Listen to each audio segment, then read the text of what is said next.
スキップそういつかキャプチャー君の心の声に応えてあげたくてだよ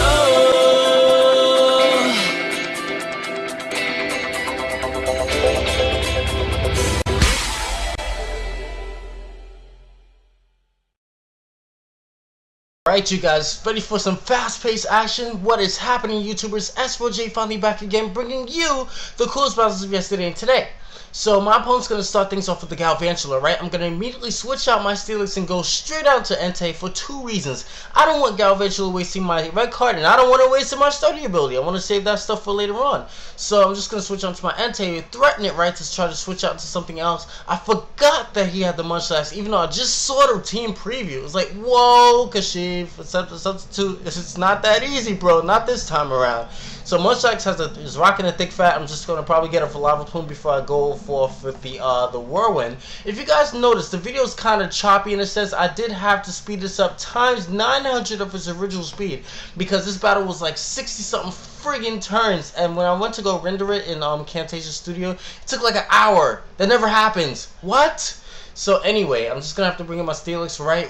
And Munchlax, I'm thinking he would probably switch out, so that's why I probably stayed in, went for the entry hazards. He does have two water guide types or whatever. He could probably set up like he's trying to do now, but I'm not buying that. Let me go for that earthquake, break the substitute, which is amazing, right? I'm just gonna switch out into something now. I'm predicting him to go for the water type attack. I might go into my ENTEI. So, I'm sorry, I might go out to my Rotom, but I'm like, hey, my Sableye has the Prankster, which by the way, my opponent did not mind, hence why I'm still using the Prankster ability. If I felt like my opponent is gonna have a problem, I'm not gonna use that whatever. I'll just probably replace it with Dusnoir or Dusclops or something like that, or Configurus, which is something I did want to use, but I'm like, hey, Sableye can get a faster Will-O-Wisp, so that's why I kind of used it.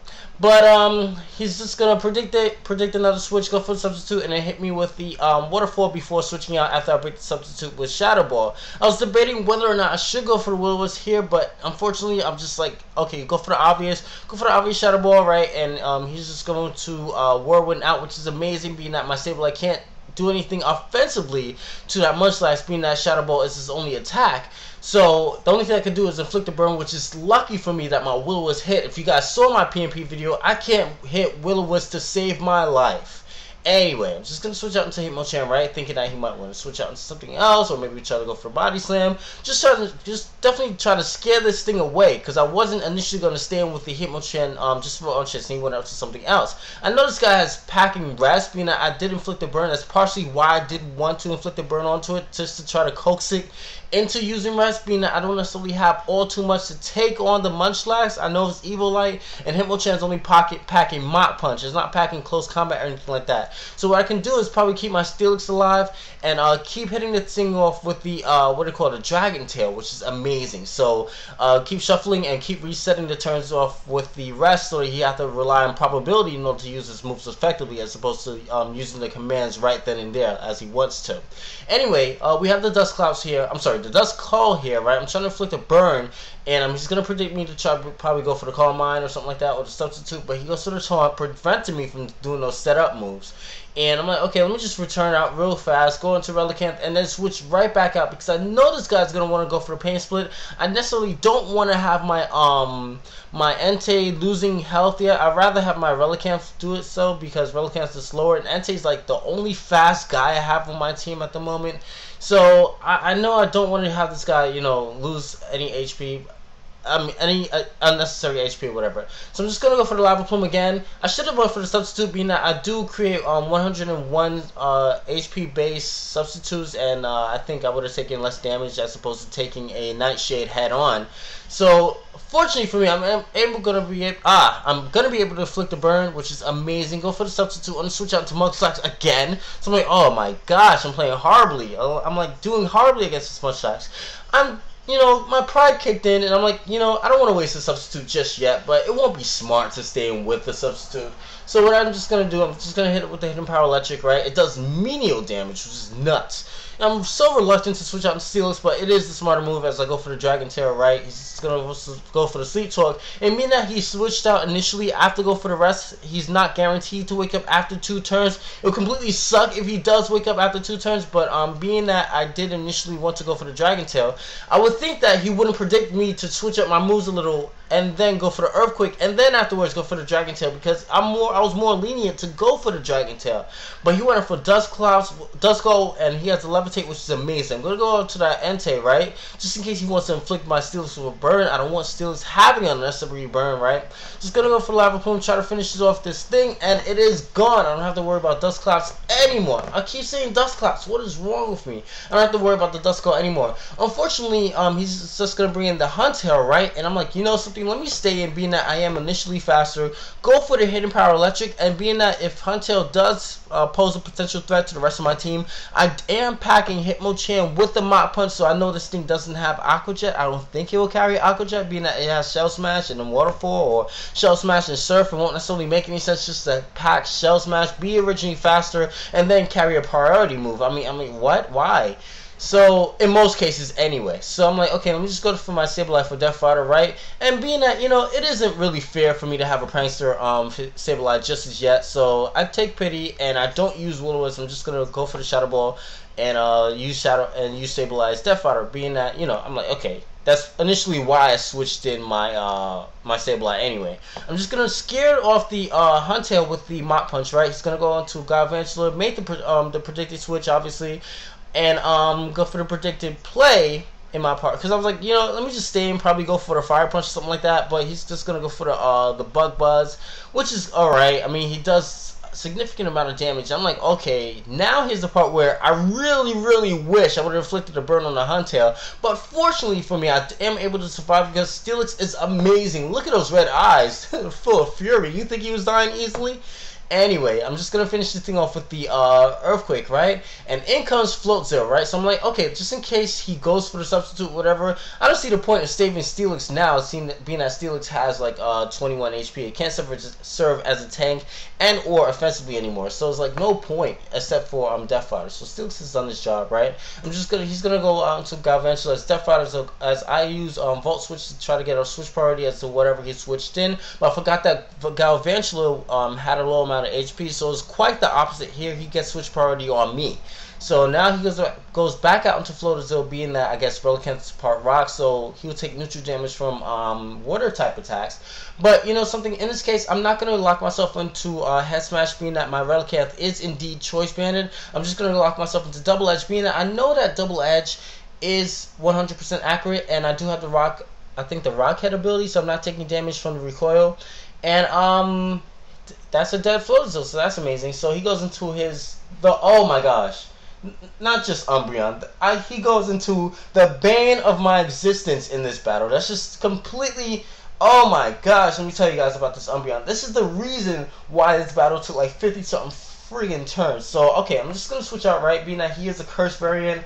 And I'm like, okay, I can at least inflict a burn on this thing, I guess. And nullify its attacking capabilities. I mean, I guess the only thing you will have left is special defense and regular defense. But I can take care of his special defense easily as I cripple his attacks with the ENTEI. So I'm like, that's what I'm thinking. I'm like, I don't care if Ronan gets a burn. It's just I did his job. I did my job. You know what I mean? And I inflicted a burn. Its attack is cut unless I let this thing set up like +6 curses or something like that, which is an odd probability. You know, I'm not gonna be able to have this thing or worry about this thing at all. I mean, that's at least my train of thought. So I'm just gonna Volt Switch happily out into let's see what I Volt Switch out into ENTEI, just like I said, just try to call mines. But unfortunately for me, he's packing a heal bell, which presents a huge problem. So I can't like switch, and my Roto's burned. So in the off chance that he does do the heal bell and I try to attack it, and then afterwards probably try to go back out into just to try to flip the Will-O-Wisp on it. And who's to say that Will-O-Wisp will hit every time? You know, it's just crazy. But there is some good news. He does have the heal bell and the Moonlight, and being that heal bell and Moonlight do have low power point bases, which is you can only use them 8 times, as opposed to like me having Will-O-Wisp and me having me having lava plumes and things like that, it is looking even, kinda. You know, it just all depends on how I play it. But let me tell you guys, I'm really afraid of this Umbreon at this moment. So just gonna go for the heal pill again. That's 2 now.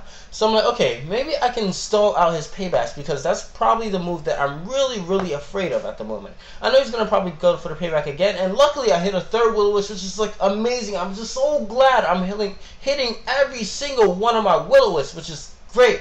I never ever do that before. So I'm like, whoa, this battle's intense. You know it's got to be intense when Kashyyyk Lao hits his it's all his Will-O-Wisp. That's just nuts. So I'm just going to go on to my Entei, right? He's going to go for his, I think that's his 3rd heal bell. Okay, he has 5 left, right? He's going to go out into his Entei. I got an idea. Maybe I could substitute and maybe probably try to sub-stall out all his paybacks or whatever, being that I'm carrying pressure, right? So since I'm carrying pressure, you know, I'm thinking like, okay, he's going to use 2 paybacks. I do have the Hitmonchan to kind of resist it. I know Umbreon is more offensive than being more, you know, more defensive than being more offensive. So even if I go onto something that will resist it, it will do menial damage to it. As I said, I'm going to go onto Hitmonchan, right? And Payback's not going to do anything to it. Once again, ladies and gentlemen, I do apologize for the lagginess of my video. Keep in mind that this is times 800 speed and it's lagging like this. Crazy. Nuts, unheard of, unbelievable. So he gives me a window of opportunity because he sees what I was doing. He sees I was trying to stall out the power points of his paybacks. I was a little bit sacrificial with the Entei there, right? I didn't expect Body Slam to kill, but then again, I underestimated Munchlax in that perspective, right? He is gonna go for the Whirlwind. That's supposed to go for the rest. So I'm like, okay, this is great. I can kill this thing with the Volt Switch, which is amazing, and then probably get in the switch with the Relicanth for the Choice Band. So I'm like, okay, wow, he survived the Volt Switch. I know this guy's gonna be able to get off the rest, but he goes for the offensive move, which is kind of weird. I would have personally went for the rest, and then afterwards go for the heal bell with an alternative between, just so that I can say that I have a Munchlax left over. But he's gonna give me another window of opportunity, being that he did curse. Now his speed is gonna be lowered, and he's just gonna take ×2 choice banded head smashes, and that's definitely gonna be the game. Viewers, don't forget to rate, comment, subscribe. Definitely had a lot of fun, and peace. What you doing? Wait a minute, did I just say bye to you guys? Anyway, what's happening? We are here today in Pokemon Minigaming Soldier trying to catch 2 of the 3 legendary birds that you could find in the Pokemon Red and Blue games back in the 1st generation. First one is Articuno, since we happen to be in Seafoam Island trying to get to Cinnabar Island for me to get my 7th Fast. So I'm just going to poison it, right, inflict Toxic on it with the Dragonair. It's going to bite the dust. I'm just going to take a big risk, but I'm like, oh wait, I forgot, Articuno does have a high special defensive base power. So I'm like, okay, I feel comfortable. Let me chuck a Great Ball at it. But unfortunately, my Pokemon box is full, and I can't use the item. So if you guys remember, back in Red and Blue, the computer won't even change your box. It won't even know. You have to go back to the Pokemon Stadium and Pokemon Center, and manually change it yourself. Why do I gotta do that? So unfortunately, I couldn't catch it, and we're here with Moltres. By the way, these recordings aren't premeditated. I'm just recording as I go. Hopefully, I catch these birds, which the first one I just had to kill it. But this one, Moltres, maybe I have a little bit more luck with that, since I'm in Victory Road now, and my levels just drastically changed out of nowhere. I'm back to like level 45, and before I was like level 30 something. So I'm just gonna inflict some damage. Maybe you know, I know Dragonair resists most of Moltres' attack except for the Sky attack that it has. It's gonna go for the pack, critical hit, and I happen to miss the Pokemon initially. You could do that? Oh my gosh! Oh yeah, I forgot about that. I missed the freaking what was that thing called? The Kangaskhan guy in the Safari Zone, if you guys remember from my last video. But wow, Fire Spin is becoming extremely annoying. But luckily, back in 4th gen, Fire Spin does have piss poor accuracy, but it's just as annoying as Wrap and Bind in this 1st generation. So he's just gonna keep on doing it, even though he does resist it. It is like, wow, come on, could you stop? Seriously. And I keep missing my Great Balls. Wow. And I'm really afraid to chuck the Master Ball at it, because I'm afraid that the Master Ball might miss Moltres. I mean, come on, how big is Moltres really? Really, how big are you? Like, it's like a big friggin' phoenix. How the hell could you keep missing your balls? Wow. You know how to aim? Anyway, maybe I have to inflict I don't know, a toxic or something like that, or maybe paralyze it. That's the thing. I think I have to paralyze it. And I don't have anything in my party that can paralyze anything at the moment. But it's like, wow, I can't believe that Ash. I mean, wow. I mean, wasn't he supposed to be like the great guy, you know, level 70, 81 Pikachu back in gold and silver, things like that? But then again, I guess it didn't happen yet since this is red and blue. But like, come on. Come on, you're in victory road, man. Can't be noob in victory road, missing your... Oh my gosh, this is pissing me off. Wow. I had no choice but to kill it. So, I hope you guys enjoyed. That was definitely a lot of fun. Peace, what you doing?